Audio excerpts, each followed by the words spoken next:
bem-vindos a mais um Francamente, aqui pela Rádio Difusora e também pelo YouTube. Hoje eu vou conversar com um atleta, porque ainda estamos na quarentena, estamos nesse momento super delicado, não só no Brasil, mas em todo o mundo. E eu vou conversar com o atleta para quê? Para saber como o Covid, o coronga, o coronavírus, seja lá como você chama esse vírus, como ele está impactando o mundo dos esportes, né? A gente teve aí Olimpíadas, o Campeonato Brasileiro, terceira divisão, tudo parou. E a gente já sabe que é difícil para a cultura, imagina também para o esporte, que são os lugares onde tem os esportes que têm menos patrocínio, né? Imagina como esses atletas estão vivendo agora, já que alguns clubes decidiram acabar com times, demitir atletas, não há um incentivo tão forte do governo mais. Então, eu quero saber do Rudá. Bem-vindo, Rudá. Tudo bem? Obrigado pela oportunidade, tudo ótimo. Mas como você está vendo esse momento, assim, porque gente, só para falar, assim, para você que não está vendo a carinha dele, que é gêmeo aqui, igual, ele é meu irmão, tá? Meu irmão caçula, atleta da Seleção Brasileira de Polo Aquático, jogador do SESI, só para dar aí o currículo do menino, jogou as Olimpíadas, já esteve no programa Francamente para falar de polo aquático.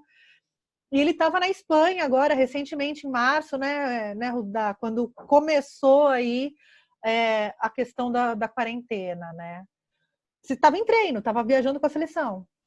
Sim. A gente estava fazendo a preparação para o pré-olímpico, né? Porque para as Olimpíadas de Tóquio, o Brasil ainda não tem a vaga, então a gente tinha que disputar o pré-olímpico.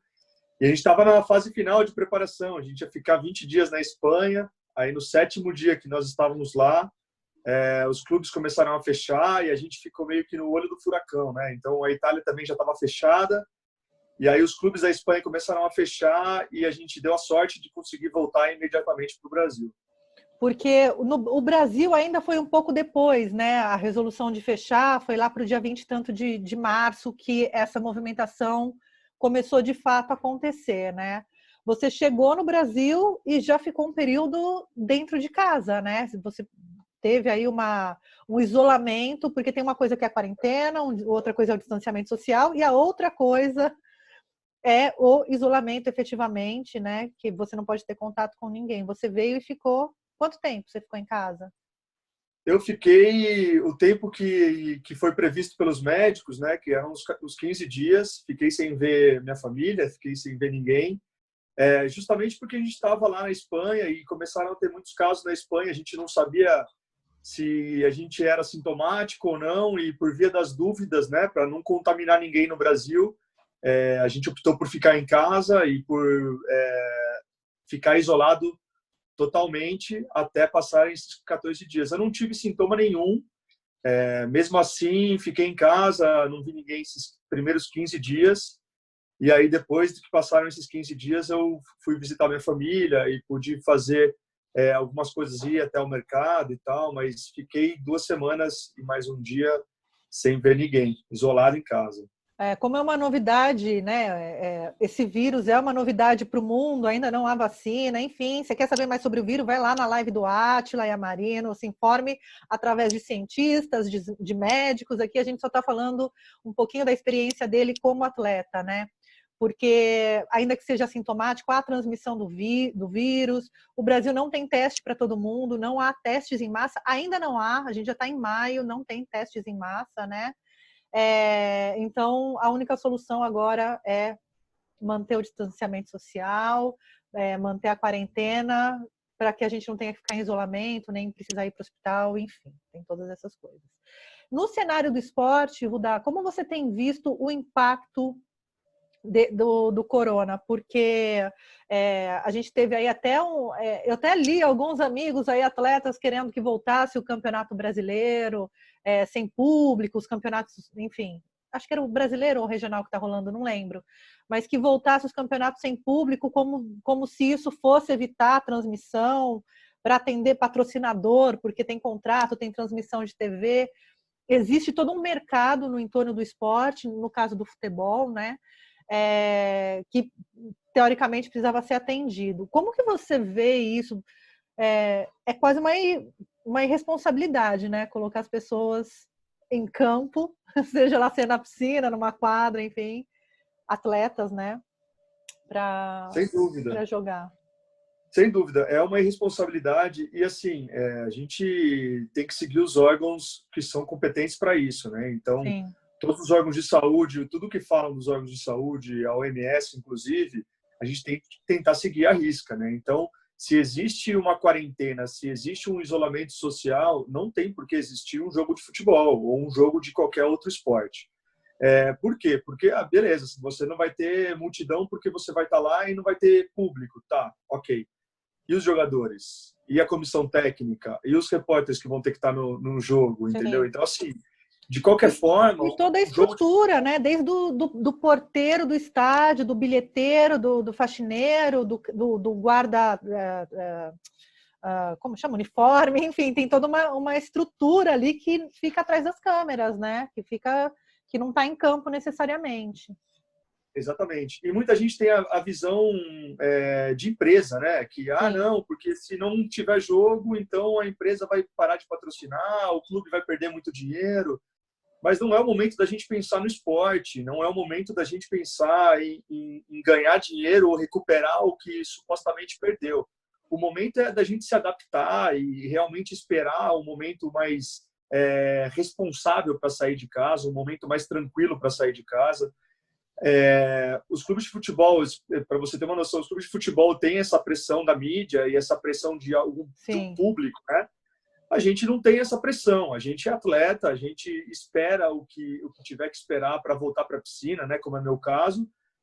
Mas ao mesmo tempo, por exemplo, o vôlei do SESI esse ano acabou, o vôlei adulto, né? Então e o vôlei tinha grandes nomes aí do esporte, gente da seleção brasileira, William Zajona, enfim, uma galera mesmo de peso. Campeões olímpicos, né? Era um time, estava entre os 3 melhores da Superliga, foi finalista da Superliga nos últimos 3 anos. E assim que acabou a Superliga, né, que deram como encerrada a Superliga de vôlei, o SESI anunciou que não ia ter mais time. Muito por causa do corte do governo também, que vai ter que agora adequar as contas do SESI, e também por causa da pandemia, né? Porque é difícil para um clube conseguir pagar os atletas sem os atletas estarem jogando, né? Então, isso é um outro problema também. Mas acredito que no futebol, como os atletas têm um salário muito mais alto, né? Eu acho que não tem esse problema do atleta ficar sem treinar e, de repente, diminuir o salário e o cara passar algum tipo de necessidade. Sim. Nos outros esportes, a gente tem isso, né? Então, o polo aquático, graças a Deus, no SESI, a gente teve férias, né? Deram férias para a gente no mês de abril. E agora, dia 11, a gente volta aos treinos online e vamos nos adaptando aí ao que a gente consegue fazer. Mas sempre com máxima responsabilidade, né? Não dá para a gente ser irresponsável nesse momento. É que tem muitos atletas que vivem não só do esporte, mas de toda a publicidade que isso traz, né? Então, de repente, jogadores de futebol ainda têm essa vantagem de manter contratos, né, com empresas de esporte, com marcas, por conta de perfil de Instagram, enfim. A gente sabe que existe uma indústria de celebridades aí que gera muito dinheiro e ainda mais agora que está todo mundo em casa, acessando redes com mais frequência, né? Então, ainda se tem esse mercado. Para esportes menores, isso não acontece, né? Você não vai pegar, uma empresa não vai patrocinar um corredor, por exemplo, ou qualquer outro esporte de menor visibilidade, para fazer uma publi, por exemplo. Isso é mais difícil de acontecer, né? Também se perde no marketing mesmo, né? Mas eu acho que é um momento para a gente parar para pensar na saúde, para a gente ter empatia com as pessoas que estão na zona de risco, né? Então, assim, esse momento eu acho que é de reflexão mesmo, até para os atletas, para a gente dar valor ao que a gente tem normalmente, né? A gente nunca teve nessa situação de não poder treinar, de não poder sair de casa. Então, assim, muita gente não dá o devido valor ao salário, à estrutura, e a gente está vendo que muitos lugares não têm a estrutura que a gente tem, muitos lugares não continuaram pagando, tem muita gente demitida no meio dessa pandemia, e a gente tem uma situação, não digo confortável, mas assim, não está faltando nada, entendeu? Então, um pouco mais privilegiada do que a maioria da população brasileira, né? Exatamente. Eu acho que o atleta de alto rendimento hoje em dia tem essa vantagem, né? Tem essa posição privilegiada que a gente não pode reclamar. E como ficou a conversa com relação às Olimpíadas, que aconteceria agora, né, no segundo semestre? Foi adiada, foi cancelada, seria em Tóquio. Como que ficou essa conversa? Ah, não, vai ser o ano que vem, no mês de... Tem alguma data? Tem alguma coisa definida com relação aos grandes campeonatos? Olha, definido tem, mas a gente depende da pandemia, né? Então, assim, ao mesmo tempo que eu achei que o governo japonês demorou muito para adiar os Jogos Olímpicos, né? Já tinham adiado todas as competições na Europa, no Brasil, cancelaram muitas competições no mundo inteiro, e o governo japonês demorou um pouco ainda para adiar. E aí, quando foi adiado, adiaram para 2021, para julho, entre julho e agosto de 2021. E esses dias o governo japonês disse que se não for totalmente seguro, eles não fariam as Olimpíadas em 2021 e também não fariam em 2022. Seria um ciclo sem Olimpíada, que seria uma coisa bem impactante, né, no mundo dos esportes, Acho uma que coisa que nunca só aconteceu. durante a Segunda Guerra Mundial, não foi? Que as Olimpíadas não aconteceram, né? Sim, e aí o que acontece? Nós vamos treinar, né? Enfim, quando puder voltar, nós vamos treinar, mas sem ter a certeza de que vão acontecer os jogos. Mas eu acho que também é sonho de muito atleta. Muito atleta Uhum. depende da visibilidade do patrocínio que leva aos Jogos Olímpicos, né? Mas, ao mesmo tempo, o atleta tem que prezar pela saúde e, se não for seguro ter Jogos Olímpicos ano que vem, nem ano que vem, eu acho que faz parte, né? De certa forma, um azar de algumas gerações de atletas que poderiam estar nos Jogos Olímpicos e, de repente, é um sonho da vida do atleta e Uhum. ele não está, mas faz parte, né? A gente tem que entender isso da melhor forma possível. É o primeiro, eu acho que da nossa geração é o primeiro grande momento de comoção mesmo, né? A gente nunca passou por grandes guerras, enfim, a gente sempre teve esse privilégio, nós brasileiros ainda mais, né? Passamos pelo plano verão, passamos pelo plano Collor, passamos, mas sobrevivemos a tudo isso, mas o primeiro grande momento aí, que só depende da gente, né, cuidar do outro, só depende da gente ficar em casa, cuidar do outro, é a primeira vez, né? Você acha que isso vai E, mudar? Pode falar, desculpa. não, eu acho que é um momento da gente ser responsável, porque, assim, a gente tem exemplos de responsabilidade, tanto governamentais quanto da população mesmo ali na Europa. Sim. Tanto na Itália quanto na Espanha, a demora para entrar em quarentena, a demora para a população entender que era um vírus realmente perigoso, que era altamente transmissível. Então, assim, a gente teve esses exemplos 2 meses antes de acontecer aqui. Então, eu acho que a obrigação nossa era realmente tentar se cuidar o máximo possível, né? Pensar, ter a responsabilidade social em pensar que os jovens provavelmente não serão afetados, mas a gente tem um monte de idoso no Brasil, a gente não tem um sistema de saúde que comporta todo mundo no hospital ao mesmo tempo, muito longe disso, inclusive. Então, o mínimo que a gente podia fazer é aprender com os países europeus que erraram nesse começo, né, de quarentena, Sim. e tentar diminuir o estrago que ia fazer aqui, né? Eu acho que, de certa forma, não pegou tão forte ainda no Brasil. Espero que não pegue, né?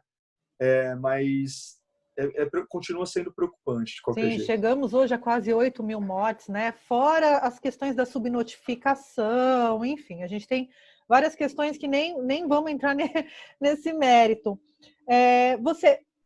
Este momento que está todo mundo trancado em casa, a gente tem discutido muito saúde mental, porque tem sido um grande debate, porque a saúde mental depende do bem-estar físico, bem-estar social e o bem-estar econômico.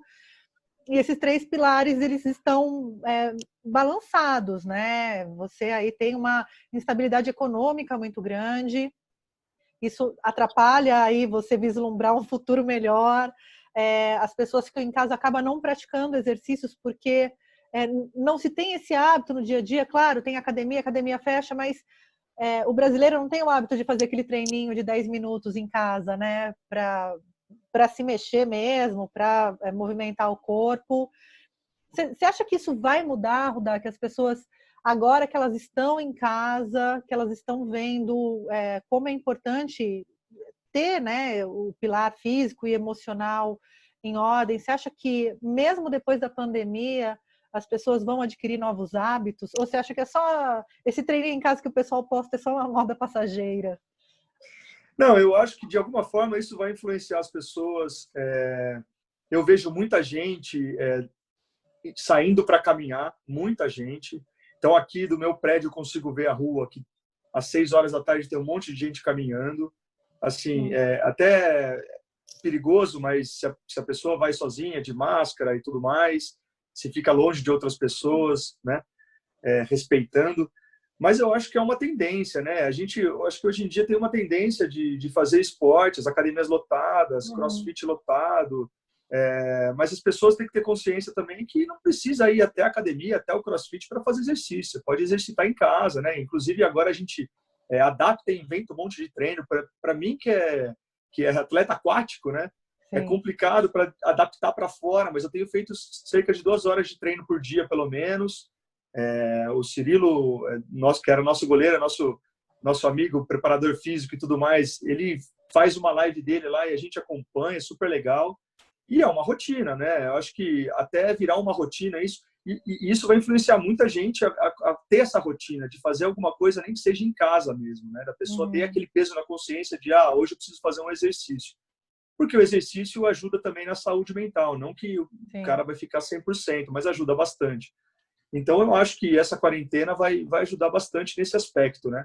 Já a saúde mental, a gente tem a sorte, né, e o privilégio de ter a psicóloga do SESI sempre à disposição, a Marina, e sempre que acontece qualquer tipo de coisa, ela também vive falando com a gente e está sempre à disposição. Então, a gente tem também essa carta na manga para quando não estiver tão bem, em conversar com ela. Ela é excepcional psicóloga, então a gente tem essa facilidade também.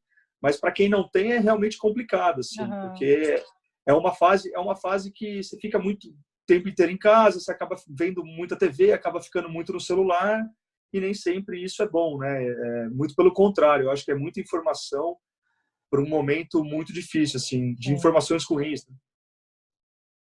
Não só de informações ruins, mas também de conteúdos que nem verdadeiros são, né? Você acaba entrando ali num lugar que não tem saúde, não nos dá saúde mental nenhuma, né?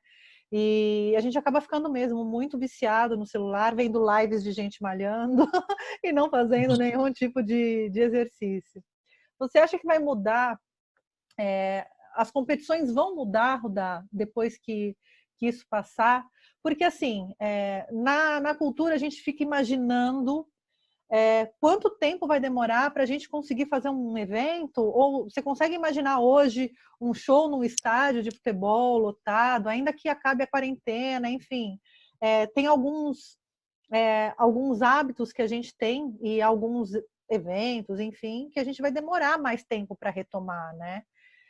Como que você vê isso para o esporte? Porque o esporte também tem a questão do público, da plateia. É um evento, né? Além de tudo, né? Você vê essa retomada ainda em 2020?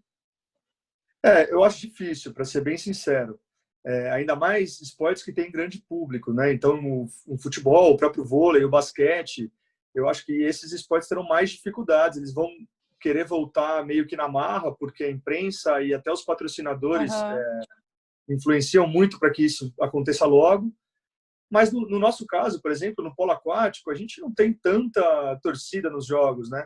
Eu acho que é uma forma do polo aquático se reinventar e aproveitar essa história de que tem muita gente em casa e começar a transmitir os jogos pela internet, né? Sim. Que é uma coisa que a gente faz muito pouco, tem só as finais dos campeonatos, o SESI tem feito todos os jogos do SESI em casa, mas a gente faz muito pouco, e é uma forma da gente trazer o público para a gente, da gente popularizar o esporte, aproveitar os programas esportivos que estão sem pauta, né? Que isso é outra coisa que a gente vê na televisão agora, muitos programas esportivos passando jogos clássicos, né? Então, passaram o final da Copa do Mundo, final de Mundial, e eu acho que a gente precisa aproveitar essa brecha de pauta que tem também para a gente incluir o nosso esporte e tentar ganhar um pouco de visibilidade.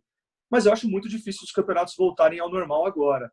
Acredito que entre em debate o alinhamento das ligas brasileiras serem iguais às ligas espanholas, europeias. Então, assim, Por exemplo, na Espanha, o campeonato de polo aquático, o campeonato de futebol e das outras modalidades acontece de outubro até maio. E aqui no Brasil, a liga de polo aquático é de agosto até dezembro.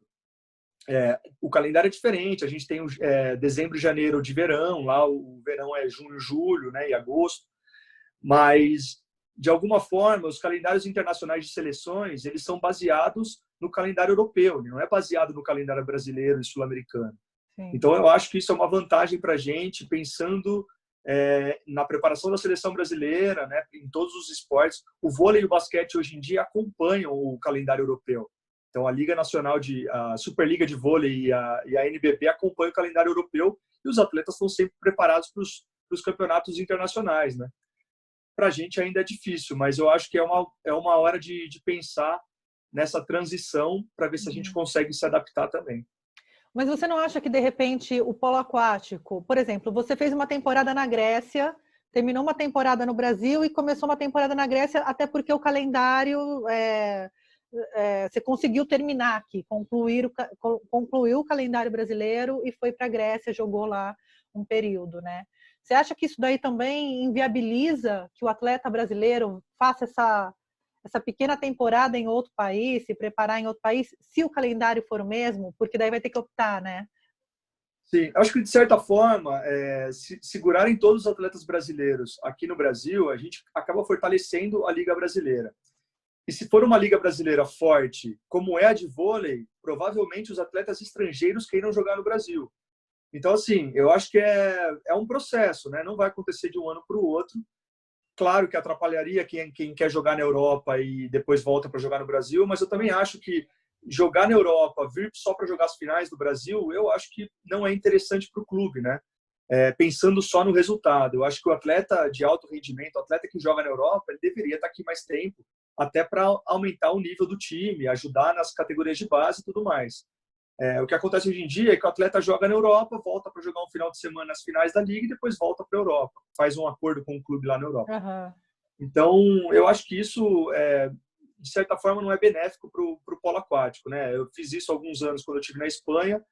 E ano passado, como a gente não tem jogo de liga de janeiro até junho, eu consegui ir para a Grécia e jogar 22 jogos na Grécia, enquanto aqui no Brasil tiveram 2 jogos só.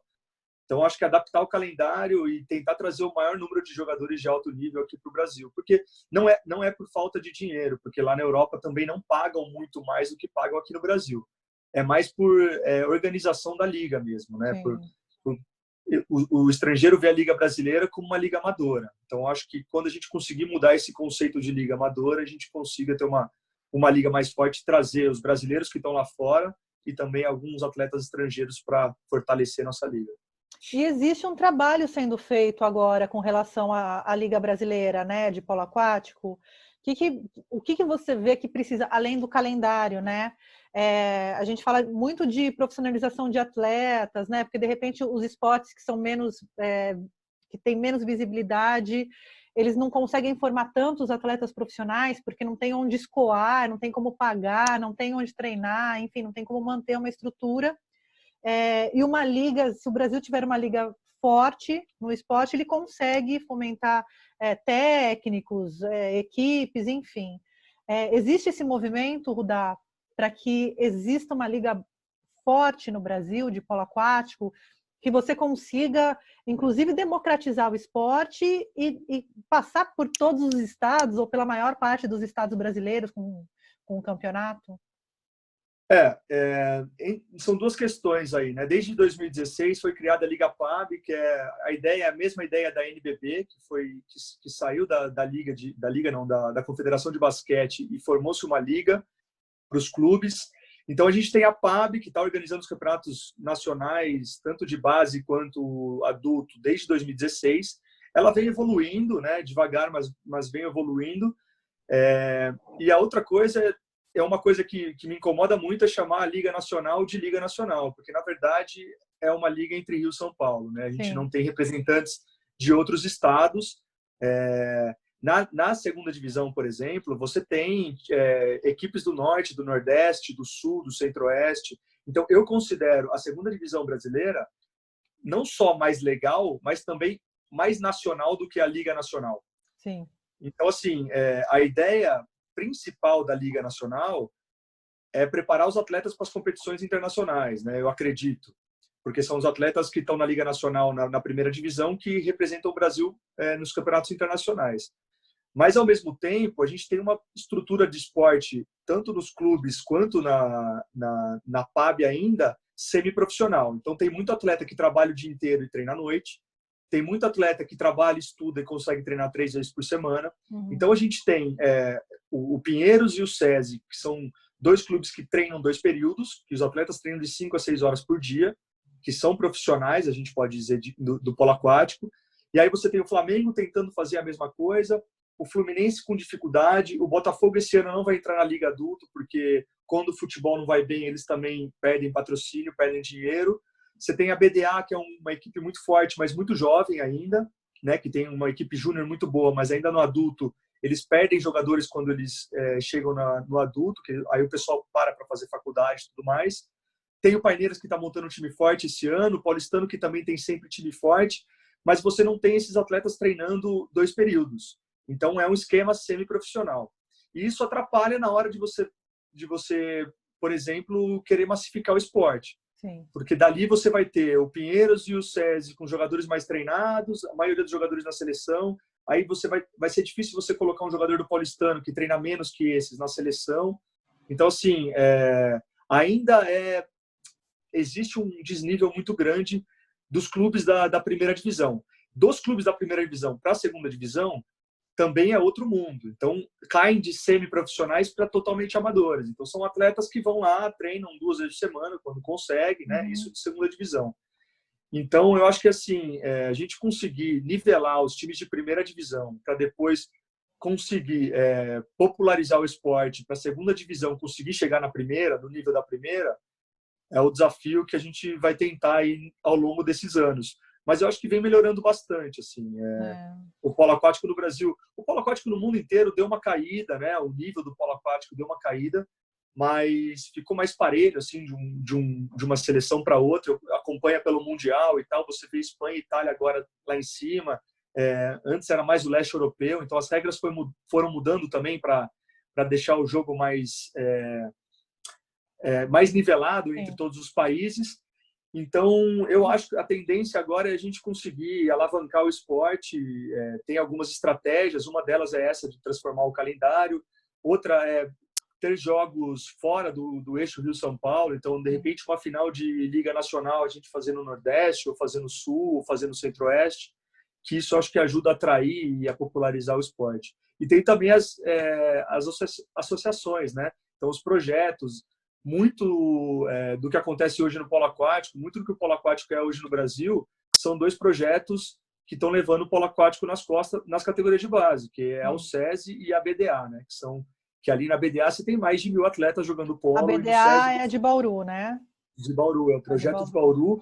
Projeto lindo, inclusive. Projeto Sim, bem... desde 2010, eu tenho o projeto lá. E é um projeto muito legal, tem polo aquático, natação, tem esporte paralímpico, tem atletismo, tem cultura também, tem música. Então, assim, é um projeto muito bacana. Ele faz meio o que o SESI faz, assim, em termos de perfil de investimento e movimentação, né? Você consegue ter é transversal a conversa ali, cultura, esporte, você consegue unir todas essas coisas. Deixa eu te perguntar uma coisa. Uma diferença só, porque a BDA ela é sócio esportivo, sócio cultural. Então, eles não pagam os atletas, eles dão bolsa em universidade, bolsa em escola, bolsa em cursinho, mas eles não pagam os atletas. Então, não dá para dizer que os atletas da BDA adultos são profissionais, porque eles não recebem para jogar, eles ganham bolsa e outras coisas. Tem outros tipos de benefício, mas não tem carteira assinada, não são funcionários, né? O SESI já tem a mentalidade, também sócio esportivo, mas também tem a parte do alto rendimento, que são os atletas que são profissionais. Deixa eu te perguntar uma coisa. Existe, a gente vê, você citou os clubes de São Paulo, existe uma certa limitação com relação ao acesso a piscinas. porque a gente está falando de clubes que você tem que ser sócio para frequentar. Então, quem é sócio dos clubes em São Paulo tem um acesso à piscina, um acesso ao polo aquático, de alguma forma pode, enfim, jogar, treinar. Existe alguma política, alguma coisa pensada de não esperar só construir piscinas? É óbvio que seria legal cada bairro ter uma piscina pública ali para a comunidade, né? Mas existe alguma coisa pensada em algum diálogo com esses clubes para que a piscina seja aberta aí a quem não é sócio, que dê um acesso? Eu estou falando além do sócio-atleta, né?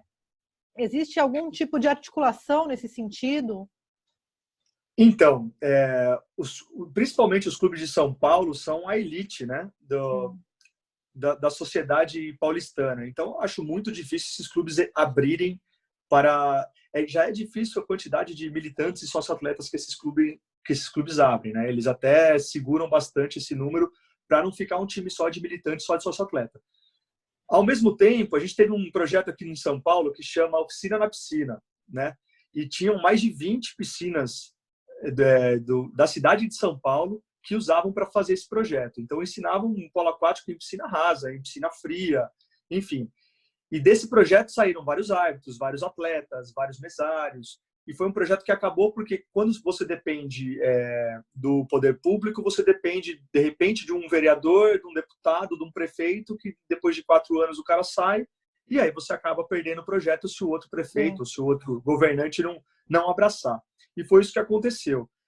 Eu acho, na minha opinião, que seria muito válido, por exemplo, chegar no Pinheiros e falar assim, Pinheiros, vocês estão com dificuldade de formar atletas na base, a gente sabe disso, tem uma piscina no Butantã que precisa de aquecimento e vocês podem colocar um profissional lá e tomar conta da piscina, como se fosse um aluguel da piscina, e dali vocês vão ter sua categoria de base com atletas que não são formados dentro do clube, mas sim fora do clube. E também seria uma parte social que o clube estaria fazendo, né? Eu acho que essa seria uma das melhores ideias, porque aí você apadrinha as piscinas que estão paradas, né? Porque as piscinas da prefeitura, a maioria delas estão paradas, principalmente no inverno, e também faz o clube ter uma responsabilidade social, né? E não deixa o clube... a gente, por exemplo, do SESI está perdendo atleta com 13, 14 anos já para os clubes. Então, o clube não consegue formar, ele vem no SESI ou vai tentar lá na BDA. Agora, com a Lei Pelé, eles têm que pagar direito de formação aos atletas. Então, complicou um pouco mais para eles contratarem esses atletas, mas a gente não pode segurar o atleta. Se o atleta falar, eu quero ir para o Paineiras, eu quero ir para o Paulistano, o atleta vai. O SESI não vai colocar uma multa de R$500 mil como direito de formação para o atleta não sair. Mas eu acho que esses clubes que têm dificuldade em formação deveriam procurar esses projetos sócio-esportivos assim, para, de repente, aumentar a base, para, de repente, fazer um trabalho social mesmo e dar oportunidade para crianças que não teriam oportunidade de jogar polo aquático. A gente tem muito disso em Jundiaí, né? Que a gente tem o projeto Braçados para o Futuro, que muitos atletas se destacam no projeto, vão defender Jundiaí pelo Clube Jundiaense. Então vão lá e são militantes do Clube Jundiaense. Eu acho que fazer mais ou menos o que Jundiaí tem feito, que o Clube Jundiaense tem feito, o projeto tem feito, eu acho que é um bom caminho para massificar, popularizar o esporte e principalmente dar oportunidade para os jovens de conhecer um esporte diferente e de praticar o polo aquático. A gente fala muito de projeto, porque projeto é o que dá para fazer, mas é temporário. O ideal seria incluir essa pauta para um debate de políticas públicas mesmo, né? Porque quando você tem lá um projeto de lei, quando você aprova uma legislação, ainda que seja municipal, estadual, enfim, você garante o orçamento público para aquele determinado projeto ter vida além da política partidária, né? Então, também é importante se pensar que esses projetos possam se tornar políticas públicas aí porque não adianta, o esporte ele é a frequência, né? O esporte não acontece a curto prazo, você não forma uma equipe a curto prazo, né? Então precisa aí, para além de 4 anos de governo, né, ter políticas que tenham maior durabilidade.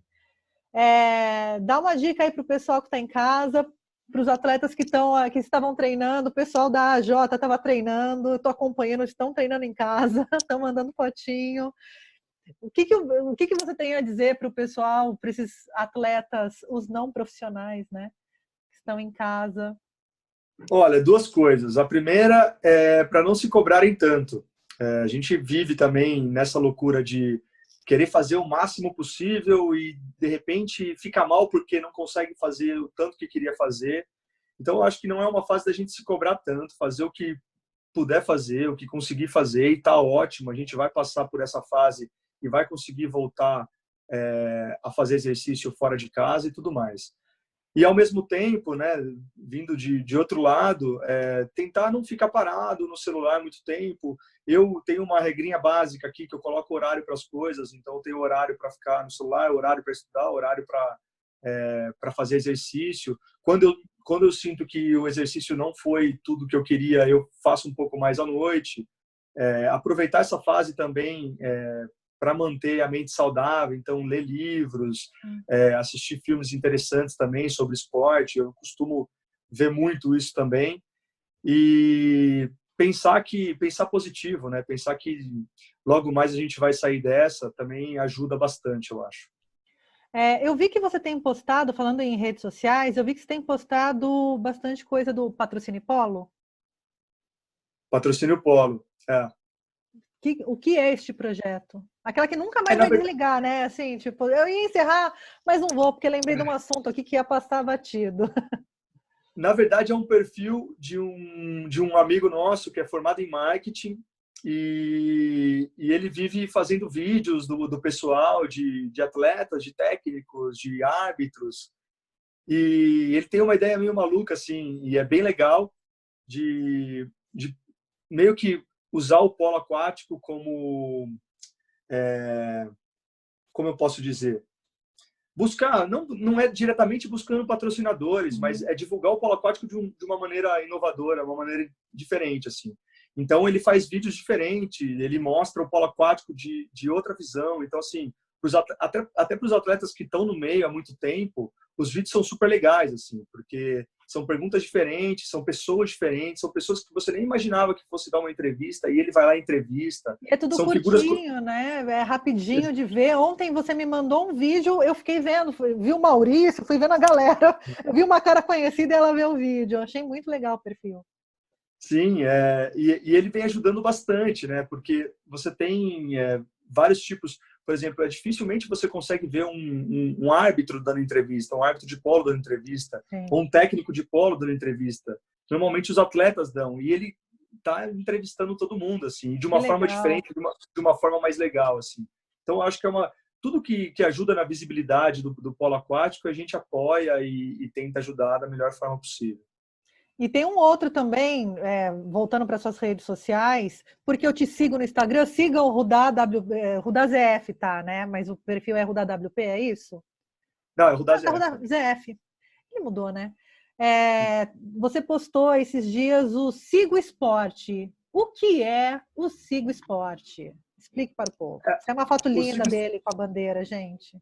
O Sigo Esporte, na verdade, é uma plataforma que você faz um cartão, e nesse cartão você paga uma mensalidade de R$29 por mês, e você tem R$29 em benefícios em diversos restaurantes, diversos lugares.